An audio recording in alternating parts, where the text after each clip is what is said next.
Queridos irmãos e irmãs, hoje a igreja celebra o domingo de Pentecostes.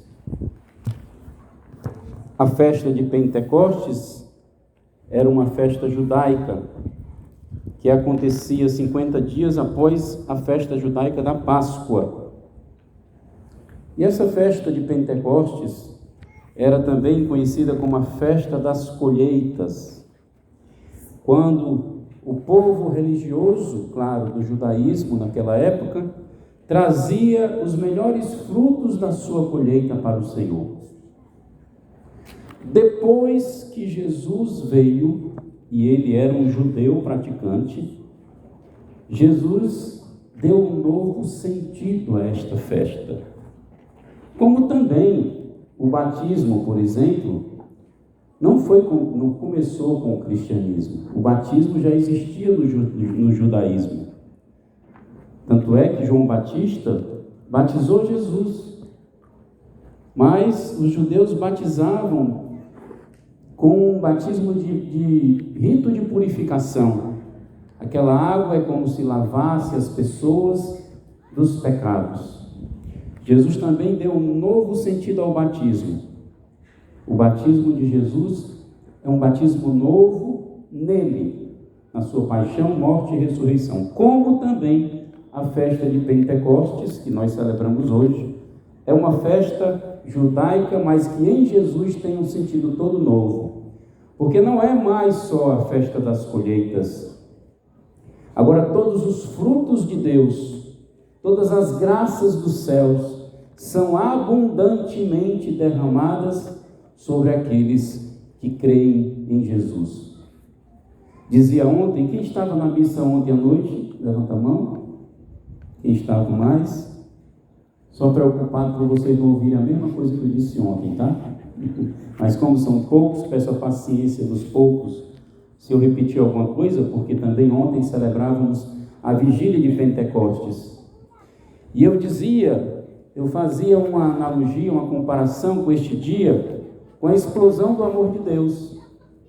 Depois de Jesus ter vivido tudo, primeiro, o Pai ter enviado ele, ter sido encarnado no seio da Virgem Maria, ter nascido como um menino na gruta de Belém, cresceu, obedeceu a São José, seu pai adotivo, obedeceu a sua mãe, aprendeu com seu pai e a sua mãe a fazer o bem, mas tinha uma profunda unidade com o Pai, era um com o Pai, tinha momentos a sós com o Pai, viveu a vida dos homens fazendo o bem, curando, dando chance a quem não tinha mais chance, acreditando nos desacreditados e no final dando a vida na cruz.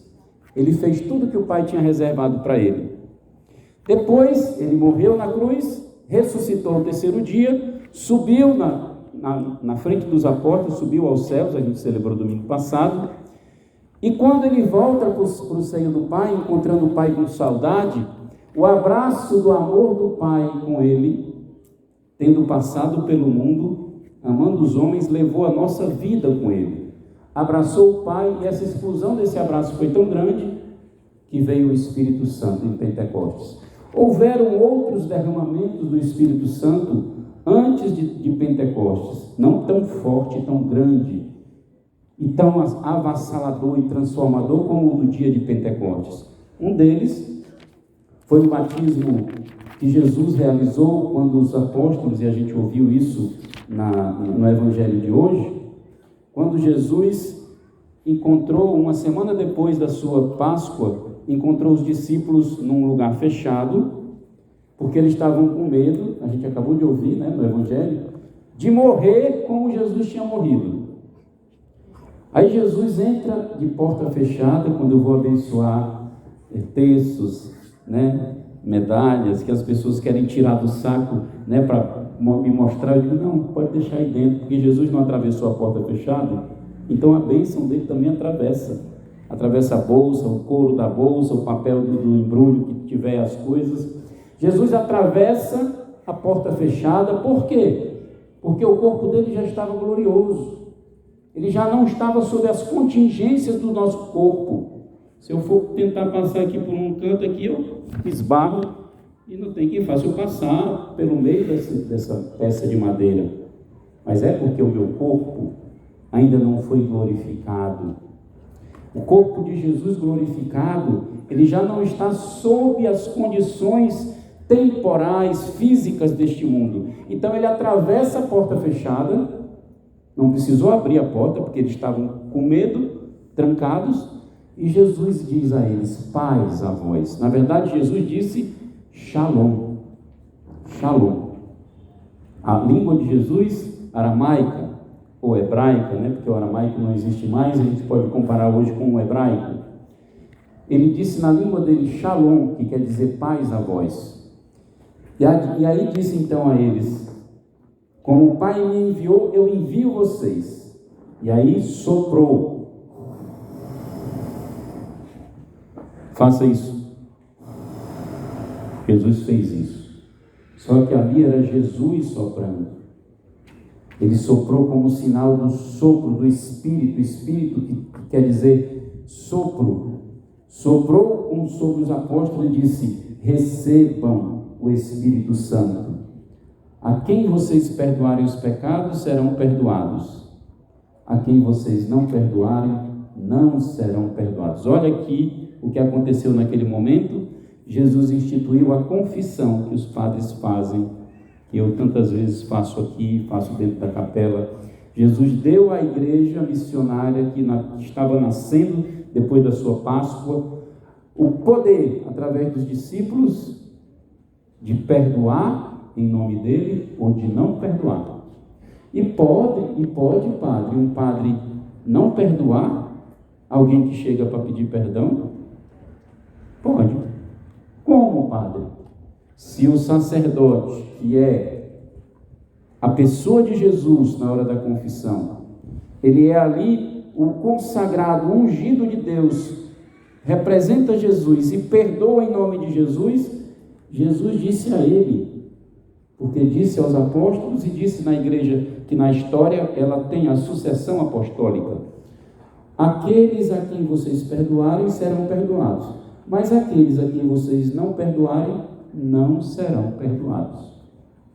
Por isso o padre pode não perdoar, mas para isso ele tem que perceber muitas coisas naquele confessor, confessando, né? O confessor é o padre e o confessando é quem chega para se confessar.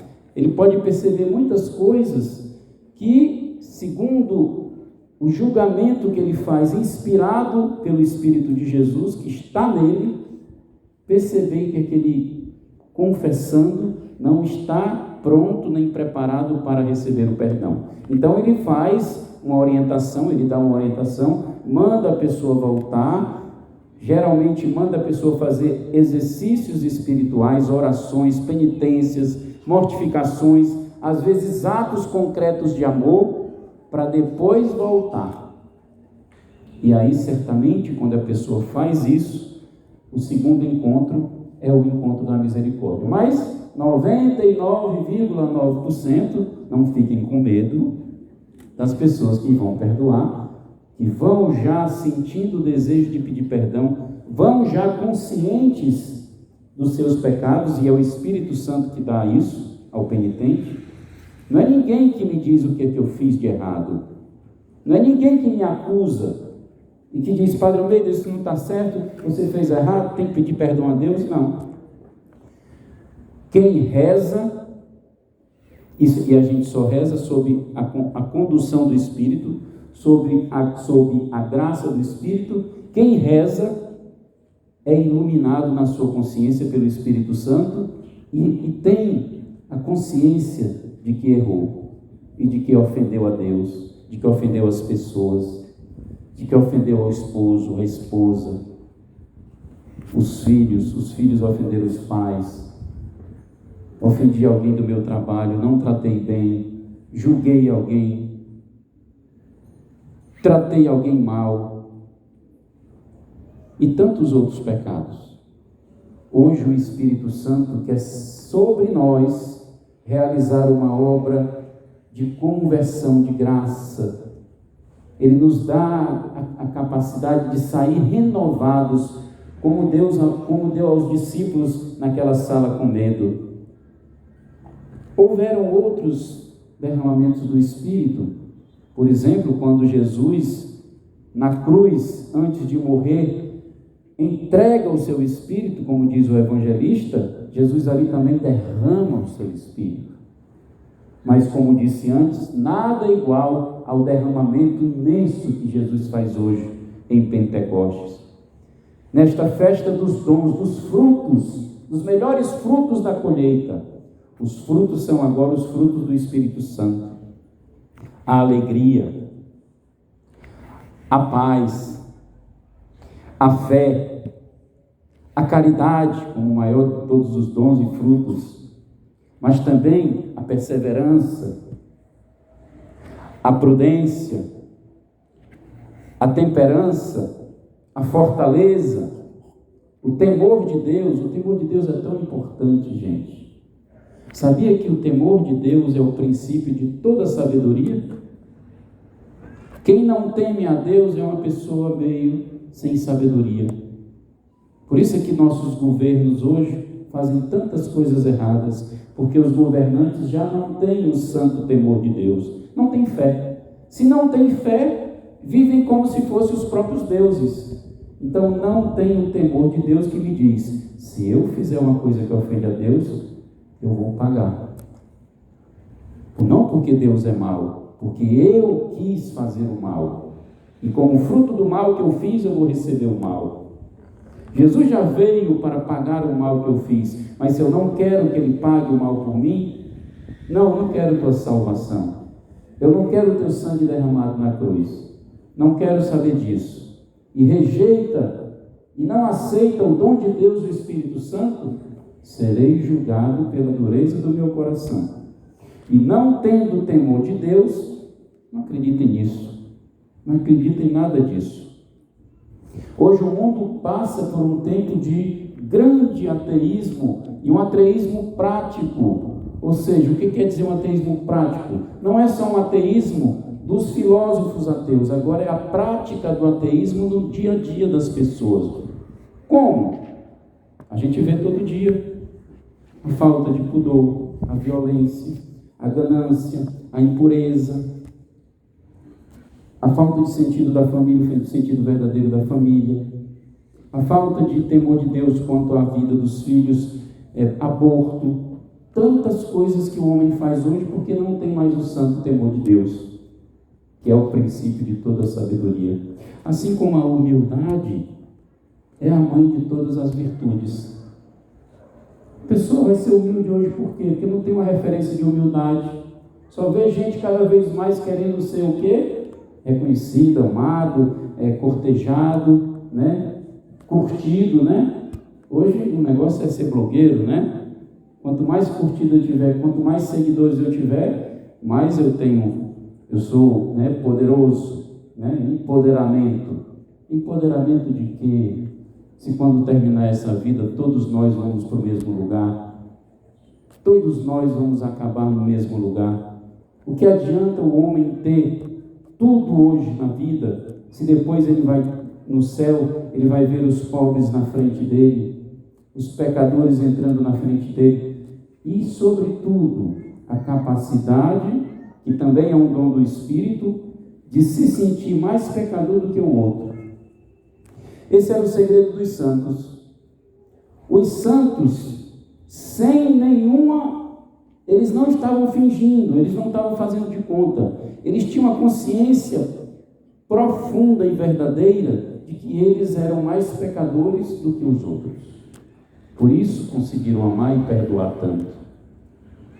São Francisco dizia: se Deus tira a sua mão de mim, se Deus não me guia e não me protege, se Ele tirar a sua mão de mim, eu sou capaz de ir por caminhos, os piores caminhos que alguém pode fazer, e cometer os maiores pecados que alguém seria capaz de cometer. São Francisco dizia isso. E quem foi São Francisco? O humilde Francisco, que deixou as riquezas do pai, que era um grande comerciante, um rico comerciante, e foi até, digamos assim, preso pelo pai. O pai chegou a prender Francisco, porque ele começou a dar os bens do pai para os pobres. Ele pegava os tapetes persas que vinham da Pérsia, que o pai vendia e dava o dinheiro para os pobres. O pai prendeu ele numa cadeia. No final ele tirou até as roupas e ficou nu e disse, e aí o ministro da igreja veio, o bispo veio e cobriu ele com o manto, tirou o manto e cobriu a igreja, cobriu Francisco por causa da pequenez e da humildade dele. E hoje é lembrado, Francisco foi do 1200, já faz mais de 800 anos e esse homem não é esquecido. É assim. Quem tem o Espírito, quem vive a graça de Deus a cada dia, não é esquecido. Quem vive no pecado, hoje existe, daqui a 30 anos ninguém conhece mais. Esses grandes artistas, né, que hoje fazem sucesso, quando morrerem, pouco tempo depois ninguém sabe mais quem é. Os humildes, os santos, aqueles que amam como Jesus amou, estão aí na história. Tem uns que foram santos agora, né? Há pouco tempo. Vamos pensar em Santa Teresinha, há 100 e poucos anos canonizada. Vamos pensar no mais recente, Carlo Acutis. Eu tive a graça de ir agora para o encontro do Papa com os missionários da Misericórdia, em Roma, e fui até Assis, onde Carlo Acutis ia muito, que ele morava lá perto, na igreja de Assis, para adorar o Santíssimo. Na igreja onde ele ia muito adorar o Santíssimo, está lá o corpo dele. Vários jovens chegando lá para rezar, junto do túmulo dele. Vai ser lembrado daqui a 100, 200, 300, 400, 500 anos, porque foi um homem santo. Quem foi a Virgem Maria? A mais santa de todos os santos, lembrada até hoje. Quem foi São José?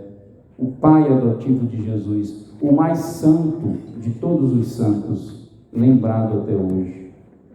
E aí a gente vai para os santos da primeira época da igreja, né? Santa Perpétua, Santa Felicidade, os bispos, os papas, e chegando até Santo Agostinho de Hipona. Santo Agostinho tinha um dilema na cabeça dele, que ele dizia, ele ficava pensando como é que pode o bem e o mal, como é que o mal entrou no mundo. Deus é tão bom, Deus é perfeito, como é que ele deixou que o mal entrasse no mundo? Como é que Deus permitiu que Satanás se voltasse contra ele? Por que Deus fez assim? E aí Santo Agostinho começou a rezar. Tem a historinha lá da criança, né, que estava na beira da praia. Ele estava passeando, rezando, e a criança ia no mar, pegava a água, jogava no buraquinho que tinha feito. Quando ela terminava de jogar a água, o buraquinho secava. Ela corria lá de novo, pegava a água, vinha, quando ela enchia o buraquinho, secava de novo. Santo Agostinho olhou para ela e disse: criança, você não está vendo que você não vai conseguir encher esse buraco? Toda vez que você termina de encher, a água vai por debaixo, tentando explicar para a criança, vai por debaixo da areia e volta para o mar. Aí a criança se voltou para ele e disse: você também não vai entender o mistério do bem e do mal se você não rezar. E aí Santo Agostinho foi rezar. E ele entendeu e deixou isso para nós. Sabe por que Deus deixou o mal entrar no mundo? Por causa do bem que viria quando Jesus chegasse. Em vista do grande bem que Jesus ia trazer na cruz, Deus permitiu que o mal entrasse. Porque a vida em Cristo, a vida em Jesus, ela é muito mais plena do que a vida dos filhos de Deus, Adão e Eva, antes que pecassem.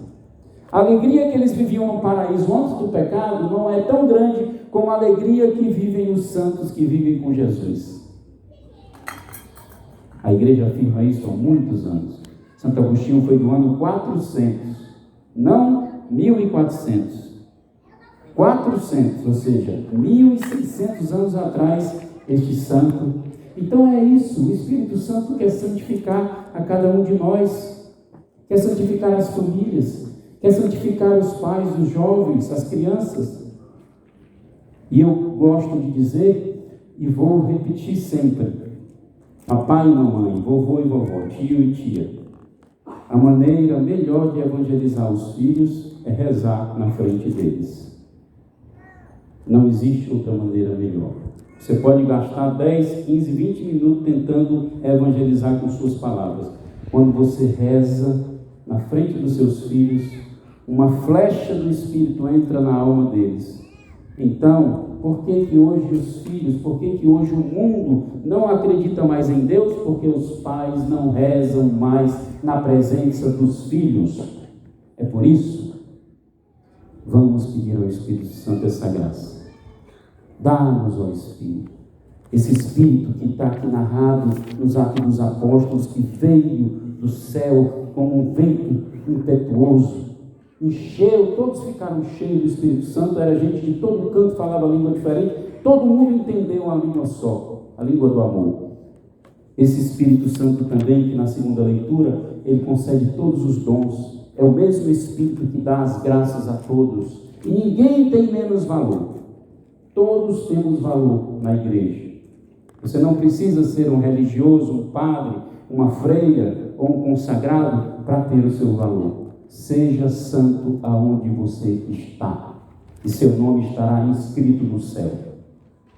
Esta é a igreja de Deus.